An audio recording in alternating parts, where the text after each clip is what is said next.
Joined here with three skilled experts on these topics, and we'll be taking the next 30 minutes or so to unpack the latest developments in the CMMC program. So happy to have with me today Marcy Womack, and Marcy is Managing Director in Schellman's federal practice and oversees CMMC assessment program, the FedRAMP assessment program, and related areas such as StateRAMP, FSMA, and other NIST 853 derivative frameworks and programs. So I'm going to keep our bios short so we can spend a lot of time on content in our session today. Next, I'm joined by Tim Walsh. Tim is a manager in Schellman's federal practice and leads CMMC gap and readiness assessments, joint surveillance assessments, and FedRAMP assessments. And last but not least, we have Robert Teague with us, who is the Director of CMMC Services at Redspin and a member of the IANS faculty. Redspin is a leading C3PAO, similar, just like Schellman, and has been serving the DIB since 2001.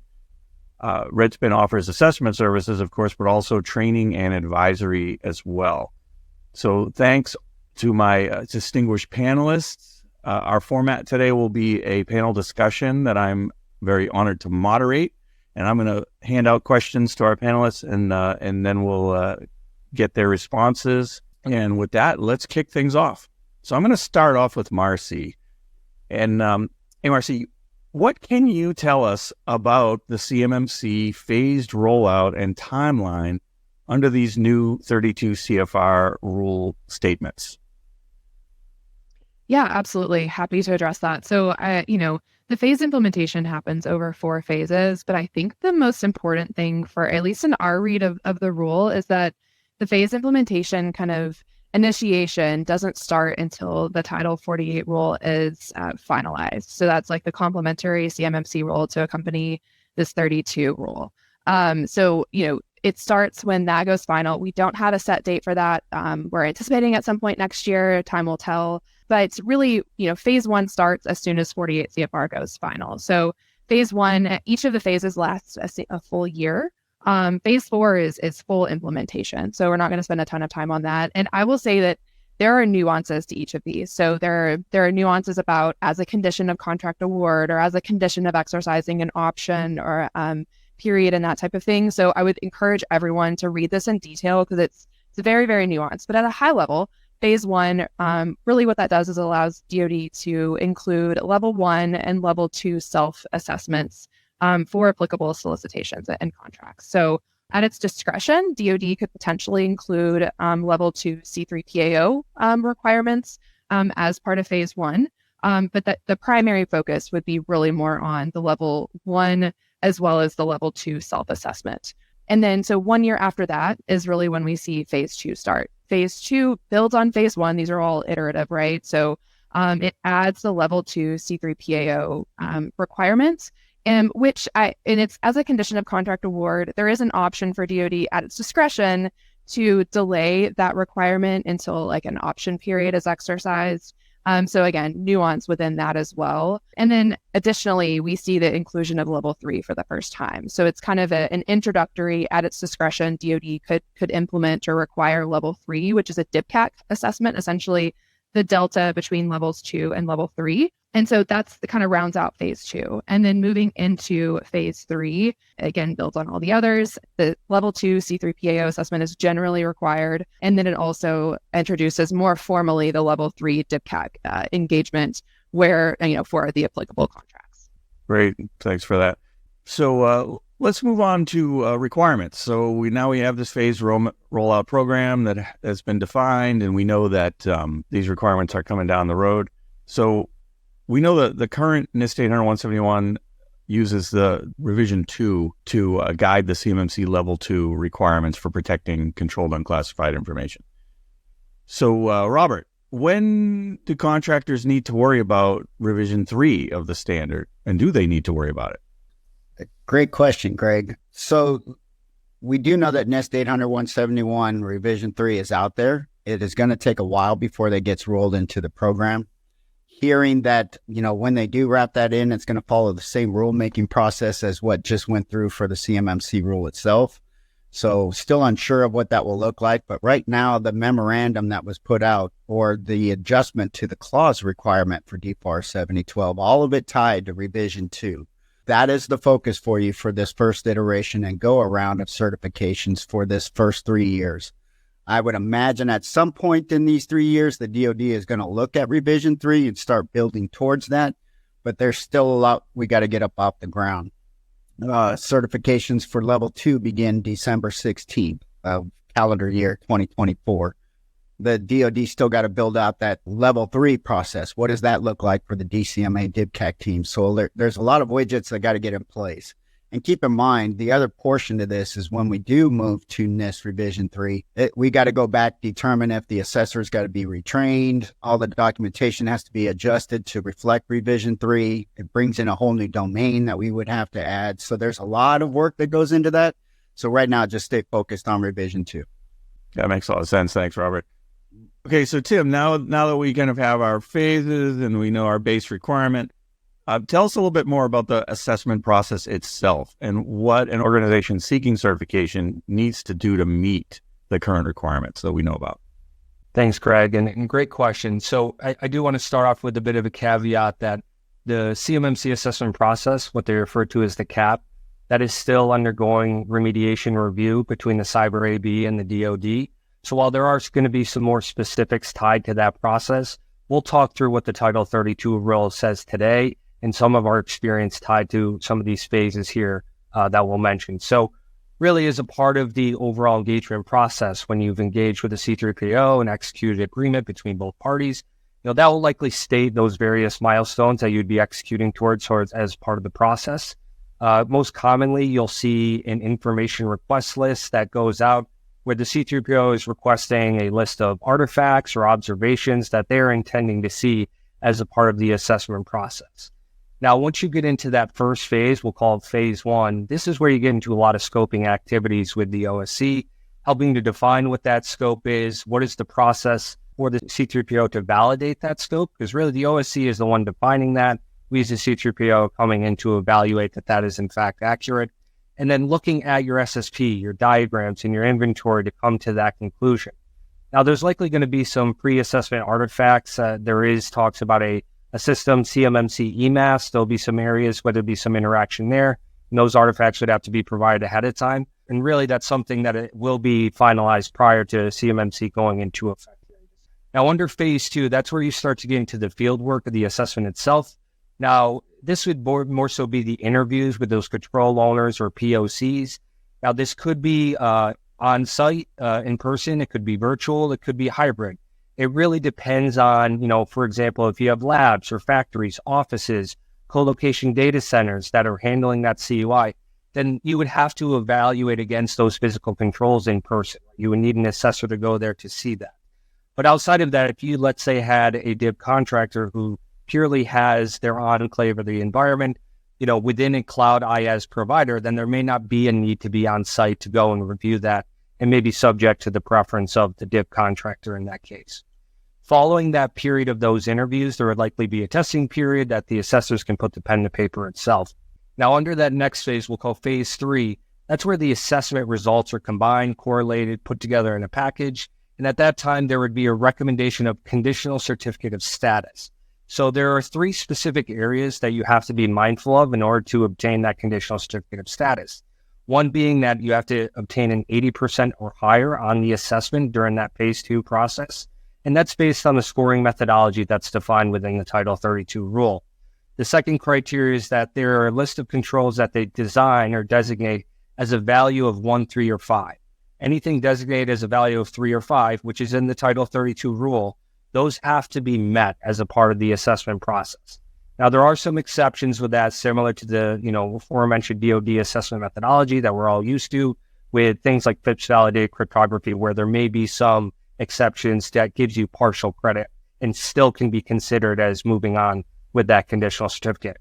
And that last criteria is there are 6 specific requirements from the 171 standard, agnostic of those values we talked about prior, that must be considered as met. So most notably, one of them is the SSP. And I think we all know how important that is as part of the overall assessment. And we'll talk about that later here. Now, the full event of phase 4, we'll talk about in that last phase, may not be necessary if there's a perfect 110 score determined that prior phase. There will still likely be some aspects of that. But let's say, if that criteria is met and there's not a perfect score and there's that criteria for that conditional certificate of status, then you can proceed with that phase 4 where a contractor has 180 days to remediate any of those POAMs that are identified in those prior phases. And then once addressed, the contractor would engage with the C3PAO to validate the remediation and determine a final score. At that point, a C3PAO may be able to make a final certificate of status determination. Great. Thanks, Tim. The system security plan is a specifically required document, as you say.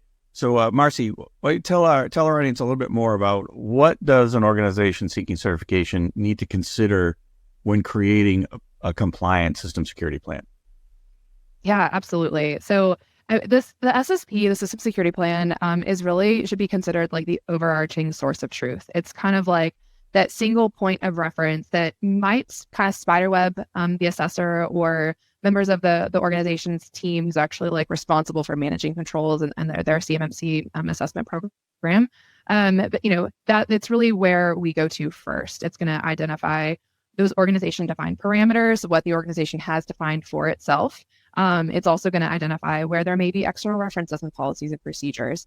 I will say, as an assessor, the more abstracted the SSP is, the more difficult our job becomes because we're having to pivot to a bunch of different other sources. So, ideally, it is the single point of reference, and there may be occasion for us to bounce out to other documentation. And that also helps the organization who's seeking certification, because if there are additional layers of complexity of a control owner saying, what do I really need to do here? What is my requirement to implement this control correctly? They may not do it appropriately if they're having to look in 12 different places as well. So there's merit to ensuring that really is the single point of reference, not just to make the assessor's life easier, but also to ensure consistent and accurate implementation within the organization. So kind of with that in mind, the CMMC assessment guide, the base NIST 800-171 control has a lot of the details of exactly what should be included. We're thinking, architecture diagrams, the scoping nuance of how you've defined your CUI assets versus your security protection assets. With that in mind, we would also expect to see control implementation details addressing how CUI assets are addressed or applied, as well as security protection assets and any of those other asset categories. As we see in the scoping guidance, we want to be able to see that very cleanly in the implementation details for audit logging, for example, and some of those controls. We obviously want to understand how you're doing logging and all of that as it pertains to CUI assets, but also if you're using a SIM that would be considered a security protection asset, we want to understand the controls as it pertains to that as well. So, we expect the SSP to be long and detailed, and you really can't give us too much detail, and it's to your benefit as well. So something to bear in mind. And then lastly, there are so many organization defined parameters, which is great because it gives you, as the organization seeking certification, like leeway in terms of how to structure control or how to specify a control to meet kind of what makes sense for your organization and your scope. But we're coming in saying we're testing the implementation as you've defined it. So if it's not well defined and not well documented, it's difficult for us to come in and test against that. So in terms of looking at the actual, is this implemented as you say it should be? And if you don't say what that should be clearly, then we kind of get into this infinite loop that's hard to break during the assessment cycle.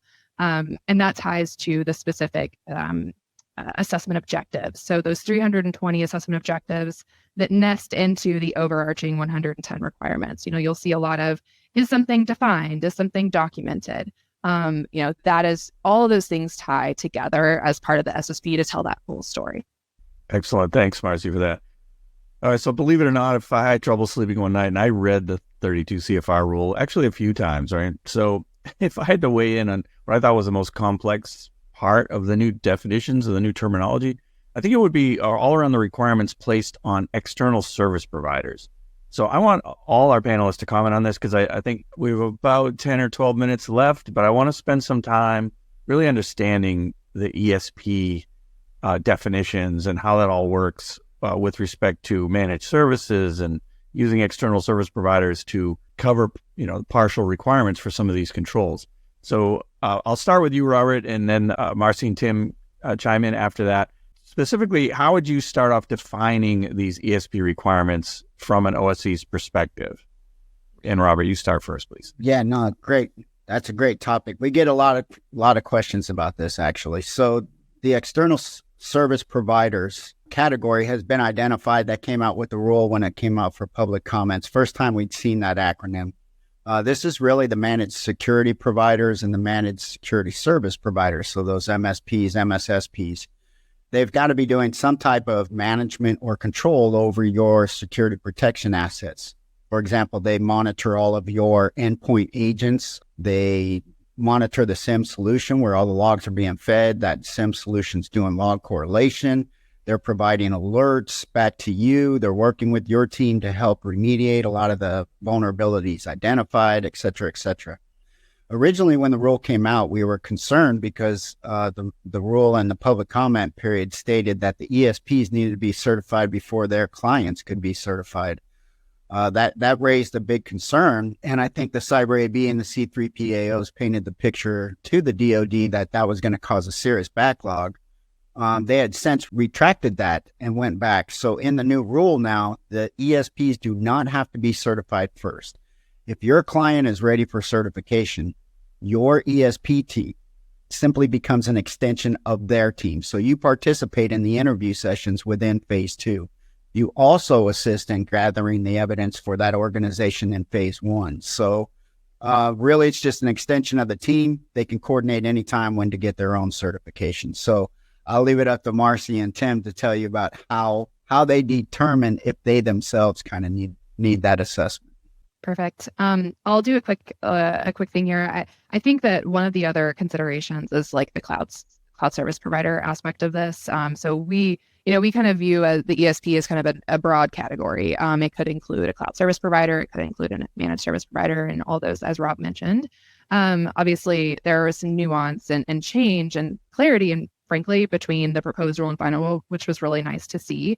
And one of those pieces of clarity was with on the FedRAMP side. So when you're handling, or if you're utilizing a cloud service provider, there's a nice table in the proposed rule. It's in section 70.19 that kind of lays it out pretty cleanly, in my opinion. But basically, the gist of it is, if you're using a CSP to handle CUI, that CSP would then need to be FedRAMP moderate or FedRAMP equivalent, as defined by DoD. But if they're handling security protection data, that type of information, they would follow the same kind of flow as Rob mentioned. Like they would be, included in the assessment as for the function that they serve, pertaining to the OSC's CMMC scope.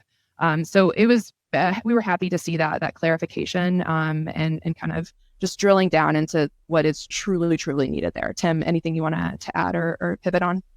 Yeah, so a couple of things. One, to go back what Robert was talking about with the MSPs, I think that was a great distinction and change that they did make compared to with the proposed rule where, MSPs, those MSSPs were required to get a CMMC certification, whereas now the final rule states it's not necessarily required. They can do so, but they can also just participate on their respective assessments. They would have to make a business decision as to whether or not that is something they would decide to proceed with.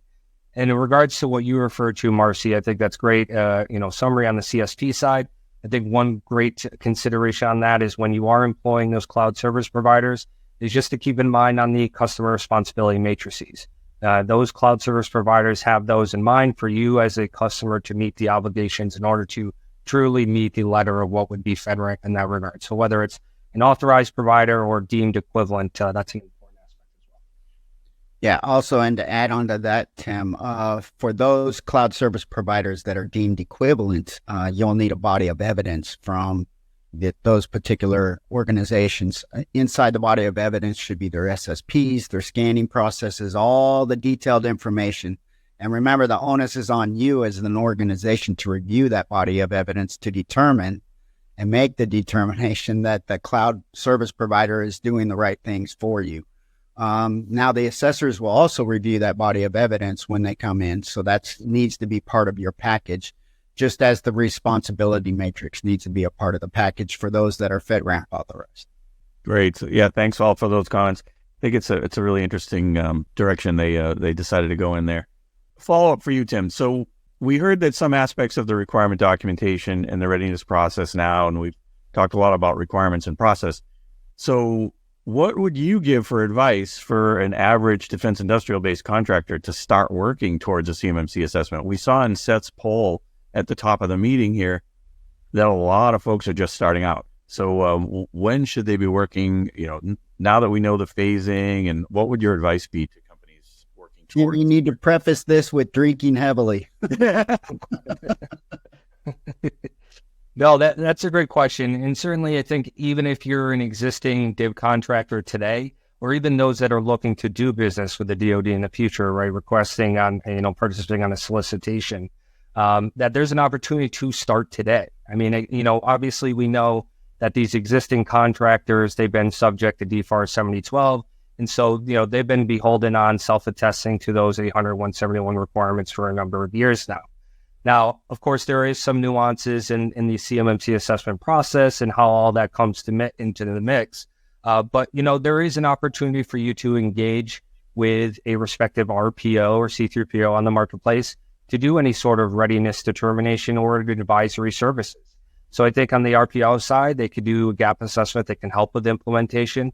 On the C3PAO side, they can do a gap assessment or a mock assessment that isn't for score, it isn't tied to CMMC, but at least gives you an idea of where you stand. Now, even before that, if let's say you don't have an environment stood up that you intend to go to have for certification, there are those scoping guides that the DoD put out in relation to CMMC that I think are very important. Marcy talked about some of those earlier in some of the asset categories. Reviewing those scoping guides to see and try to make that as a part of your decisions for the environment versus retroactively try to apply that after the fact. That can be tough. And also, reviewing the DoD CMMC FAQs that they put out. There's some great questions that they have answered in there as well. And just, engaging with the ecosystem as early as possible so that they can give you a hand. Yeah, the other piece here, Greg, is that, the Joint Surveillance Assessment Program was established back in 22 as a precursor to CMMC, which, the C3PAOs that did get a chance to participate and those DIB organizations learned a lot through that process that helped kind of shape where we are now. For a lot of the C3PAOs, a lot of the folks they submitted for joint surveillance did not get selected and scheduled. Those now flip automatically to CMMC certifications, and now the C3PAOs are facing a backlog that they've got to clear before they can start getting to the new DIB contractor clients. Keep that in mind, and I would recommend reaching out now to the C3PAOs. From the ones that I have talked with, March is really their first openings because they got to clear out all the joint surveillance assessment ones. So as you're doing your shopping around for the C3PAOs, make sure you're checking the schedules of availability for your assessment. Fantastic. So Marcy, we have about 2 minutes left. I'm gonna give you the final word. Any parting advice or something you would say to a DIB company facing all of this information and confusion? Yeah, I would say we are all in this together is really kind of where we're at. I know that obviously Tim and I work daily together, but I often talk with Rob and I'm like, hey, are you reading this the same way I am? We meet as C3PAOs regularly and have those types of conversations. So we would anticipate that that's happening across industry and across OSCs and DIB companies. The goal is obviously to meet this and to have CMMC and have this in place and secure the supply chain. And that's not going to happen in silos, right? So work together, collaborate where it makes the most sense, and just ask questions. As Rob mentioned, we're here to clarify as much as possible. We are living and breathing this document, and every time I read it, I find something else that I didn't see before. And I would love for that to stop happening because it just makes my head explode every time. So dive into the details. Don't be too overwhelmed by it somewhere because it's going to be an iterative cycle. And we all know that because we're C3POs and we've gone through it ourselves. So we understand, at least to some extent, the task that's in front of all of the DIB organizations going through this. Fantastic. Thank you so much. And thanks all my panelists today, Robert, Tim, Marcy,